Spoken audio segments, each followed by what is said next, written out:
ಸ್ನೇಹಿತರೆ ನಮಸ್ಕಾರ. ಗೃಹಲಕ್ಷ್ಮಿ ಯೋಜನೆಯ 29ನೇ ಕಂತು ಜಮಾ ಆಗ್ತಾ ಇದ್ದು, ಸಚಿವೆ ಲಕ್ಷ್ಮೀ ಹೆಬ್ಬಾಳ್ಕರ್ ಅವರು ಹೇಳ್ತಾ ಇದ್ದಾರೆ, ಈಗಾಗಲೇ ಎಷ್ಟು ಕಂತುಗಳು ನಾವು ಪೆಂಡಿಂಗ್ ಉಳಿಸಿದ್ದೀವಿ ಅವುಗಳನ್ನು ಕ್ಲಿಯರ್ ಮಾಡ್ತಾ ಬಂದಿದ್ದೀವಿ. ಈಗಾಗಲೇ ವಿಶೇಷವಾಗಿ ಯುಗಾದಿ ಹಾಗೂ ರಂಜಾನ್ ಹಬ್ಬಕ್ಕೂ ಕೂಡ ನಾವು 3 ಕಂತುಗಳನ್ನು ಜಮಾ ಮಾಡಿದ್ವಿ. ಅದರಿಂದ ಎಲ್ಲ ಮಹಿಳೆಯರಿಗೆ, ಗೃಹಲಕ್ಷ್ಮಿಯರಿಗೆ ತುಂಬಾನೇ ಹೆಲ್ಪ್ ಆಗಿದೆ. ಅದೇ ರೀತಿಯಾಗಿ ಈಗ ಸದ್ಯಕ್ಕೆ 8ನೇ ಕಂತಿನ ಹಣದ ಜೊತೆಗೆ 29ನೇ ಕಂತಿನ ಹಣ ಕೂಡ ನಾವು ಬಿಡುಗಡೆ ಮಾಡ್ತಾ ಇದ್ದೀವಿ. ಸೊ ಮೊದಲನೇ ಹಂತದಲ್ಲಿ ಈ 14 ಜಿಲ್ಲೆಗ ಮಹಿಳೆಯರಿಗೂ ಕೂಡ ಜಮಾ ಆಗ್ತಾ ಇದ್ದು, ಬನ್ನಿ ಸ್ನೇಹಿತರೆ ಇದ್ರ ಬಗ್ಗೆ ಕ್ಲಾರಿಟಿ ಕೊಡ್ತೀನಿ. ಜೊತೆಗೆ 28ನೇ ಕಂತಿನ ಹಣ ಆಲ್ರೆಡಿ ಸಾಕಷ್ಟು ಜಿಲ್ಲೆಗಳಲ್ಲಿರ್ತಕ್ಕಂತಹ ಗೃಹಲಕ್ಷ್ಮಿಯರಿಗೆ ಜಮಾ ಆಗಿದೆ. ಇನ್ನೂ ಕೂಡ ಸಾಕಷ್ಟು ಫಲಾನುಭವಿಗಳು ಬಾಕಿ ಉಳಿದಿದ್ದಾರೆ. ಎಷ್ಟು ಜನರಿಗೆ ಜಮಾ ಆಗಿದೆ, ಎಷ್ಟು ಜನ ಬಾಕಿ ಉಳಿದಿದ್ದಾರೆ, ಅದ್ರ ಬಗ್ಗೆನೂ ಕೂಡ ತಿಳ್ಕೊಳ್ಳೋಣ. ಆದ್ರೆ ಇಲ್ಲಿ ಮುಖ್ಯವಾಗಿ ನೀವು ತಿಳ್ಕೊಳ್ಬೇಕಾಗಿರ್ತಕ್ಕಂತಹ ವಿಷಯ ಏನಂದ್ರೆ, 3 ಲಕ್ಷ ಮಹಿಳೆಯರಿಗೆ ದುಡ್ಡು ಇಲ್ಲವಂತೆ. ಹೌದು ಸ್ನೇಹಿತರೆ, ಈ 3 ಲಕ್ಷ ಮಹಿಳೆಯರು ಯಾರು? ಯಾಕೆ ಇವ್ರಿಗೆ ದುಡ್ಡು ಬರೋದಿಲ್ಲ? ಏನು ಕಾರಣ? ಆ ಕಾರಣ ಸೊಲ್ಯೂಷನ್ ಕೂಡ ಇದೆಯಾ? ಖಂಡಿತ ಇದೆ. ಅದಕ್ಕೆ ನಾನು ಈ ವಿಡಿಯೋದಲ್ಲಿ ಮಾಹಿತಿಯನ್ನು ತಿಳಿಸ್ಕೊಡ್ತಾ ಇದ್ದೀನಿ. ಸೊ ಪ್ರತಿಯೊಬ್ಬರು ಕೂಡ ಈ ವಿಷಯವನ್ನ ತಪ್ಪದೆ ಕೊನೆವರೆಗೂ ವಾಚ್ ಮಾಡಿ. ಸ್ನೇಹಿತರೆ, ಈ ಗೃಹಲಕ್ಷ್ಮಿಯಲ್ಲಿ ವಿಶೇಷವಾಗಿ ಸದ್ಯಕ್ಕೆ 28ನೇ ಕಂತಿನ ಹಣ ಪ್ರಾರಂಭವಾಗಿದೆ. ಜೊತೆಗೆ 29ನೇ ಕಂತಿನ ಹಣ ಕೂಡ ಪ್ರಾರಂಭವಾಗ್ತಾ ಇದೆ. ಈಗಾಗಲೇ 28ನೇ ಕಂತಿನ ಹಣ ಅಂದ್ರೆ ಯಾವ ತಿಂಗಳ ಹಣ? ಜನವರಿ ತಿಂಗಳ ಹಣ. ಈ ವರ್ಷದ ಹೊಸ ವರ್ಷದ ಜನವರಿ ತಿಂಗಳ ಹಣ. ಫೆಬ್ರವರಿ ತಿಂಗಳ ಹಣ ಅಂದ್ರೆ 29ನೇ ಕಂತಿನ ಹಣ. 30ನೇ ಕಂತಿನ ಹಣ ಅಂದ್ರೆ ಮಾರ್ಚ್ ತಿಂಗಳ ಹಣ. ಸೊ ಈ 3 ಕಂತುಗಳು ಕೂಡ ಬರಬೇಕು. ಯಾಕಂದ್ರೆ ಏಪ್ರಿಲ್ ಪ್ರಾರಂಭವಾಗಿದೆ. ಏಪ್ರಿಲ್ದು ಮೇನಲ್ಲಿ ಪಡ್ಕೊಳ್ತೀವಿ, ಮೇದು ಜೂನ್ನಲ್ಲಿ, ಜೂನ್ದು ಜುಲೈನಲ್ಲಿ. ಈ ರೀತಿ ಸರ್ಕಾರಿ ನೌಕರಸ್ಥರ ವೇತನವನ್ನ ಒಂದು ತಿಂಗಳಲ್ಲಿ ದುಡಿಮೆ ಮಾಡಿದ್ರೆ ಇನ್ನೊಂದು ತಿಂಗಳಲ್ಲಿ ಜಮಾ ಆಗತ್ತಲ್ವಾ, ಅದೇ ರೀತಿ ಪ್ರೊಸೆಸರು ಈ ಗೃಹಲಕ್ಷ್ಮಿಯಲ್ಲಿ ಇರ್ತಕ್ಕಂಥದ್ದು. ಹೀಗಾಗಿ ಸದ್ಯಕ್ಕೆ ಹಣಕಾಸು ಇಲಾಖೆಯ ಮೇಲೆ ಕೂಡ ಸಾಕಷ್ಟು ಆಕ್ರೋಶ ವ್ಯಕ್ತಪಡಿಸಿದ್ರು. ಅದು ಯಾಕೆ ಅಂದ್ರೆ, ಕಳೆದ ವರ್ಷದಲ್ಲಿ ಅಂದ್ರೆ 2025ರ ಪ್ರಾರಂಭದಲ್ಲಿ ಫೆಬ್ರವರಿ ಮಾರ್ಚ್ ತಿಂಗಳ ಹಣವನ್ನು ಕೊಟ್ಟಿರಲಿಲ್ಲ ಸ್ನೇಹಿತರೆ. ಇದ್ರ ಬಗ್ಗೆ ನಾನು ಸಾಕಷ್ಟು ವಿಡಿಯೋದಲ್ಲಿ ಚರ್ಚೆ ಮಾಡಿದ್ದೀನಿ. ಇದನ್ನೇನು ಬಿಡಿಸಿ ಹೇಳುವಂತಹ ಪ್ರಯತ್ನ ಏನು ಮಾಡೋದಿಲ್ಲ, ಶಾರ್ಟ್ ಆಗಿ ಹೇಳ್ತೀನಿ. ಜನವರಿ ತಿಂಗಳ ಹಣ ಕೊಡ್ತಾರೆ. ಅದೇ ಸಂದರ್ಭದಲ್ಲಿ ದುಡ್ಡಿನ ಬದಲಾಗಿ ಅನ್ನಭಾಗ್ಯ ಯೋಜನೆಯಲ್ಲಿ ಅಕ್ಕಿ ಕೊಡ್ಲಿಕ್ಕೆ ಸ್ಟಾರ್ಟ್ ಮಾಡ್ತಾರೆ ಫೆಬ್ರವರಿ ಮಾರ್ಚ್ ತಿಂಗಳಲ್ಲಿ. ಆ ಸಂದರ್ಭದಲ್ಲಿ ಸರ್ಕಾರ ಯಾಮಾರಿಸ್ಬಿಡುತ್ತೆ. 2 ತಿಂಗಳ ಹಣ, ಫೆಬ್ರವರಿ ಮಾರ್ಚ್ ತಿಂಗಳ ಹಣವನ್ನು ಕೊಡದೆ ಡೈರೆಕ್ಟ್ ಆಗಿ ಏಪ್ರಿಲ್ ತಿಂಗಳ ಹಣವನ್ನೇ ಕೊಟ್ಬಿಡುತ್ತೆ. ಆ 2 ತಿಂಗಳ ಹಣದ ದುಡ್ಡು ಎಷ್ಟಪ್ಪ ಅಂದ್ರೆ 5,000 ಕೋಟಿ. ಆ 5,000 ಕೋಟಿ ಹಣ ಎಲ್ಲೋಯ್ತು ಅನ್ನುವಂತಹ ಪ್ರಶ್ನೆಯನ್ನ ಬಿಜೆಪಿ ನಾಯಕರು ಮಾಡ್ತಾರೆ. ಮಹಿಳೆಯರ ಪರವಾಗಿ ನಿಂತ್ಕೊಂಡು ಆಡಳಿತದ ಪಕ್ಷದ ಮೇಲೆ ಆಕ್ರೋಶ ವ್ಯಕ್ತಪಡಿಸ್ತಾರೆ. ಆ ದುಡ್ಡು ಎಲ್ಲೋಯ್ತು, ಅದನ್ನ ನೀವು ಕೊಡ್ಲೇಬೇಕು, ಆ ದುಡ್ಡನ್ನ ನೀವೇ ನುಂಗಾಕಿದ್ದೀರಾ ಅಂತ ಸಚಿವೆ ಲಕ್ಷ್ಮೀ ಹೆಬ್ಬಾಳ್ಕರ್ ಅವರ ಮೇಲೆ ಆಕ್ರೋಶ ವ್ಯಕ್ತಪಡಿಸಿದಾಗ, ಸಚಿವೆ ಲಕ್ಷ್ಮೀ ಹೆಬ್ಬಾಳ್ಕರ್ ಅವ್ರನ್ನ ನಾವು ಕೊಟ್ಟಿದ್ದೀವಿ, ಎಲ್ಲವೂ ಕೂಡ ಕ್ಲಿಯರ್ ಮಾಡಿದ್ದೀವಿ, ಯಾವುದೇ ದುಡ್ಡನ್ನು ಉಳಿಸ್ಕೊಂಡಿಲ್ಲ, ಈಗಾಗಲೇ ಪೆಂಡಿಂಗ್ ಉಳಿದಿರ್ತಕ್ಕಂತಹ ದುಡ್ಡನ್ನು ಕೂಡ ನಾವು ಕ್ಲಿಯರ್ ಮಾಡ್ತೀನಿ ಅಂತ ಹೇಳ್ತಾರೆ. ಆದರೆ ಬಿಜೆಪಿ ನಾಯಕರು ಎಲ್ಲವೂ ಕೂಡ ವೆರಿಫಿಕೇಶನ್ ಮಾಡ್ಕೊಂಡು ಬಂದಿದ್ರು, ಮಾಹಿತಿಯನ್ನು ಕಲೆಕ್ಟ್ ಮಾಡ್ಕೊಂಡು ಬಂದಿದ್ರು. ಹೀಗಾಗಿ ಅದರ ಬಗ್ಗೆ ಒತ್ತಾಯ ಹೇರಿದ ತಕ್ಷಣ ಸಚಿವೆ ಲಕ್ಷ್ಮೀ ಹೆಬ್ಬಾಳ್ಕರ್ ಅವರು ಹೇಳ್ತಾರೆ, ಹೌದು, ಈ 2 ಕಂತುಗಳು ಪೆಂಡಿಂಗ್ ಉಳಿದಿದೆ. ಅಧಿಕಾರಿಗಳ ಹತ್ರ ಈಗ ನಾನು ಮಾತನಾಡಿದೆ, ನನಗೀಗ ಗಮನಕ್ಕೆ ಬಂದಿದೆ. ಸೊ ನಾನು ಅದನ್ನು ಮುಂದಿನ ದಿನಗಳಲ್ಲಿ ಸರಿಪಡಿಸ್ತೀನಿ ಅಂತಕ್ಕಂತಹ ಭರವಸೆಯನ್ನು ಕೊಡ್ತಾರೆ. ಈ ದುಡ್ಡುಗಳು ಪೆಂಡಿಂಗ್ ಉಳಿಲಿಕ್ಕೂ ಕೂಡ ಕಾರಣ ಹಣಕಾಸು ಇಲಾಖೆ ಅಂತ ಸಚಿವೆ ಲಕ್ಷ್ಮೀ ಹೆಬ್ಬಾಳ್ಕರ್ ಅವರು ಹಣಕಾಸು ಇಲಾಖೆಯ ಮೇಲೆ ಒಂದು ಆರೋಪವನ್ನು ಕೂಡ ಹಾಕ್ತಾರೆ. ಅದು ನಿಜ ಕೂಡ ಆಗಿತ್ತು. ಯಾಕಂದ್ರೆ ಪ್ರತಿ ತಿಂಗಳು ಕೂಡ ನೋಟಿಸನ್ನು ಕಳಿಸ್ತಾರಂತೆ. ಆದರೆ ಹಣಕಾಸು ಇಲಾಖೆ ಕ್ಯಾರೆ ಅನ್ನೋದಿಲ್ಲವಂತೆ. ಅಂದ್ರೆ ಗಮನಕ್ಕೇನೆ ತೆಗೆದುಕೊಳ್ಳೋದಿಲ್ಲ ಅಂತೆ.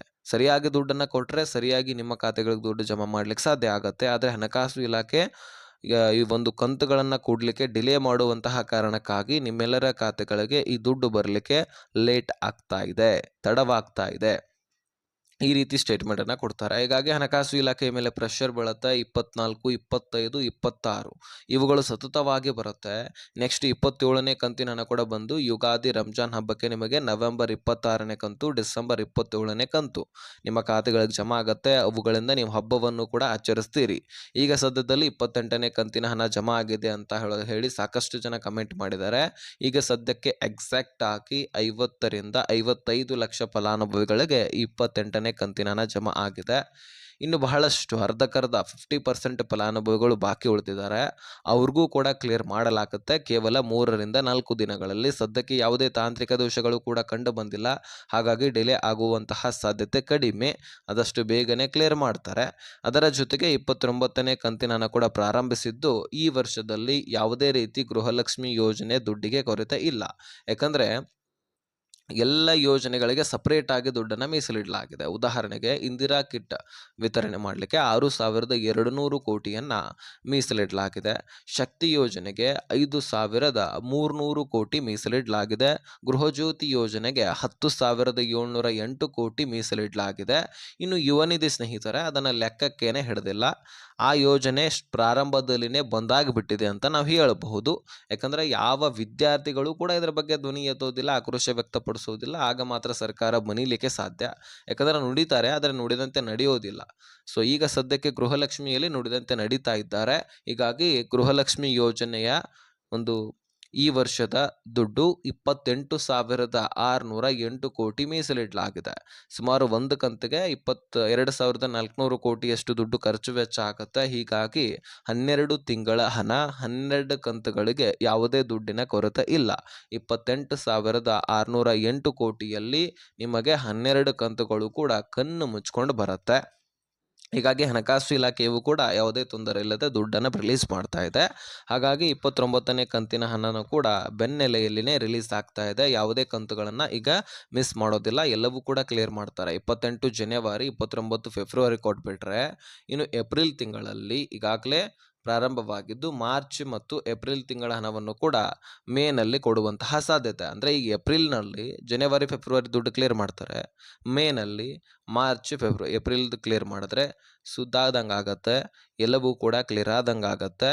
ಇನ್ನು ಒಂದಾದ ಮೇಲೆ ಒಂದು ಕಂತುಗಳನ್ನು ಕೊಡ್ತಾ ಹೋದರೆ ಯಾವುದೇ ತೊಂದರೆ ಇರೋದಿಲ್ಲ. ಆದಷ್ಟು ಈ ಡಿಲೇಗೆ ಬ್ರೇಕ್ ಹೊಡೆದಂಗೆ ಆಗತ್ತೆ. ಹಾಗಾದರೆ ಈ 29ನೇ ಕಂತಿನ ಹಣ ರಿಲೀಸ್ ಆಗ್ತಾ ಇದ್ದು ಈ 14 ಜಿಲ್ಲೆಗಳು ಈ ರೀತಿ ಆಗಿದ್ದಾವೆ. ಚಿತ್ರದುರ್ಗ ಸೇರಿದಂತೆ ಸ್ನೇಹಿತರ ಇನ್ನು ಹಲವಾರು ಜಿಲ್ಲೆಗಳು ಕೊಡಗು, ಕೋಲಾರ, ಬೆಂಗಳೂರು ನಗರ, ಬೆಂಗಳೂರು ಗ್ರಾಮಾಂತರ, ಮಂಡ್ಯ, ತುಮಕೂರು, ದಾವಣಗೆರೆ, ಚಾಮರಾಜನಗರ, ಚಿತ್ರದುರ್ಗ, ಮಂಗಳೂರು, ಚಿಕ್ಕಮಗಳೂರು, ಉಡುಪಿ, ಬೆಳಗಾವಿ, ಹಾಸನ, ಕೊಡಗು ಹೀಗೆ ಹಲವಾರು ಜಿಲ್ಲೆಗಳಲ್ಲಿರ್ತಕ್ಕಂತಹ ಗೃಹಲಕ್ಷ್ಮಿಯರ ಖಾತೆಗಳಿಗೆ ಈ ದುಡ್ಡನ್ನು ಜಮೆ ಮಾಡಲಾಗ್ತಾ ಇದೆ. ಸೊ ನೀವು ಕೂಡ ಈ ಜಿಲ್ಲೆಯವರಾಗಿದ್ದರೆ ಕಮೆಂಟ್ ಮಾಡಿ ತಿಳಿಸೋದನ್ನು ಮರಿಬೇಡಿ. ಸೊ ಯಾವುದೇ ರೀತಿ ಮಾಹಿತಿ ಬೇಕಾದರೂ ಸಹಿತ ಡಿಸ್ಕ್ರಿಪ್ಷನಲ್ಲಿ ಇನ್ಸ್ಟಾಗ್ರಾಮ್ ಲಿಂಕ್ ಇರುತ್ತೆ, ಅಲ್ಲಿಂದ ಮೆಸೇಜ್ ಮಾಡಬಹುದು. ಈಗ ಈ 3 ಲಕ್ಷ ಫಲಾನುಭವಿಗಳಿಗೆ ಯಾಕೆ ದುಡ್ಡು ಬರೋದಿಲ್ಲ ಅಂದರೆ ಸಾಕಷ್ಟು ಫಲಾನುಭವಿಗಳ ಬ್ಯಾಂಕ್ ಅಕೌಂಟ್ಗಳು ಚಾಲ್ತಿಯಲ್ಲಿ ಇಲ್ಲ. ಸರ್ಕಾರ ದುಡ್ಡು ಹಾಕಲಿಕ್ಕೆ ಪ್ರಯತ್ನಿಸ್ತಾ ಇದೆ, ಆದರೆ ನಿಮ್ಮ ಒಂದು ಡಾಕ್ಯುಮೆಂಟ್ಸ್ಗಳಲ್ಲಿ ಫಾಲ್ಟ್ ಇದ್ದರೆ ಸರ್ಕಾರ ಏನು ಮಾಡಲಿಕ್ಕೆ ಆಗೋದಿಲ್ಲ. ತಾಂತ್ರಿಕ ದೋಷ ಇದ್ದರೆ ಸರ್ಕಾರವೇ ಖುದ್ದಾಗಿ ಸರಿಪಡಿಸುತ್ತೆ. ಆದರೆ ನಿಮ್ಮ ಡಾಕ್ಯುಮೆಂಟ್ಸ್ಗಳಲ್ಲಿ ಮುಖ್ಯವಾಗಿ ಬ್ಯಾಂಕ್ ಅಕೌಂಟು, ಈ ಬ್ಯಾಂಕ್ ಅಕೌಂಟು ನೀವು ಕಂಟಿನ್ಯೂ ಆಗಿ ಆ್ಯಕ್ಟಿವ್ ಇಡಬೇಕು. ಅಂದರೆ ದುಡ್ಡನ್ನು ಹಾಕೋದು ತೆಗೆಯೋದು, ಡೆಬಿಟು ಕ್ರೆಡಿಟು ಅಂತ ನೀವು ಮಾಡ್ತಾ ಇರಬೇಕು, ಟ್ರಾನ್ಸಾಕ್ಷನ್ ಮಾಡ್ತಾ ಇರಬೇಕು. ಒಟ್ಟಾರೆಯಾಗಿ ನೀವು ಟ್ರಾನ್ಸಾಕ್ಷನ್ ಮಾಡಲಿಲ್ಲ, ಅದನ್ನು ಯೂಸೇ ಮಾಡಲಿಲ್ಲ ಅಂದರೆ ಸರ್ಕಾರ ಹೇಳುತ್ತೆ ನಾವು ಯಾವ ಅಕೌಂಟಿಗೆ ದುಡ್ಡು ಹಾಕೋಣ, ನಿಮ್ಮ ಅಕೌಂಟ್ಗೆ ದುಡ್ಡು ಹಾಕ್ಲಿಕ್ಕೆ ಹೋದರೆ ಅದು ರಿಟರ್ನ್ ಸರ್ಕಾರಕ್ಕೆ ಬಂದು ತಲುಪುತ್ತೆ. ಹೀಗಾಗಿ ನಿಮ್ಮ ಅಕೌಂಟು ಚಾಲ್ತಿಯಲ್ಲಿ ಇದೆಯಾ ಇಲ್ವಾ ಒಂದು ಸಾರಿ ಚೆಕ್ ಮಾಡ್ಕೊಳ್ಳಿ. ಬ್ಯಾಂಕಿಗೆ ಹೋಗಿ ಭೇಟಿ ಕೊಡಿ. ಚಾಲ್ತಿಯಲ್ಲಿ ಇರಲಿಲ್ಲ ಅಂದರೆ ಈ KYC ಮಾಡಿಕೊಂಡು ಒಂದು ಸಾರಿ ದುಡ್ಡನ್ನು ಹಾಕಿ ತೆಗೆದ್ರೆ ಸಾಕು, ಮತ್ತೆ ನಿಮಗೆ ದುಡ್ಡು ಜಮಾ ಆಗಲಿಕ್ಕೆ ಸ್ಟಾರ್ಟ್ ಆಗುತ್ತೆ. ಎಲ್ಲ ಯೋಜನೆಗಳು ಕೂಡ ಸಿಗ್ಲಿಕ್ಕೆ ಪ್ರಾರಂಭವಾಗುತ್ತೆ. ಓಕೆನಾ. ನಿಮಗೆ ರೇಷನ್ ಕೂಡ ಸಿಗುತ್ತೆ. ರೇಷನ್ನಲ್ಲಿ ಯಾವುದೇ ರೀತಿ ಐಟಮ್ಸ್ ಬಂದರೂ ಸಹಿತ ಸಿಗುತ್ತೆ, ಆದರೆ ನಿಮ್ಮ ಬ್ಯಾಂಕ್ ಅಕೌಂಟ್ಗೆ ದುಡ್ಡು ಜಮಾ ಆಗೋದಿಲ್ಲ. ಯಾಕಂದರೆ ಫಾಲ್ಟ್ ಇರೋದು ರೇಷನ್ ಕಾರ್ಡ್ನಲ್ಲ, ಬ್ಯಾಂಕ್ ಅಕೌಂಟ್ನಲ್ಲಿ. ಅದನ್ನು ನೀವು ಸುದ್ದು ಮಾಡ್ಕೊಳ್ಳಿ. ಓಕೆನಾ.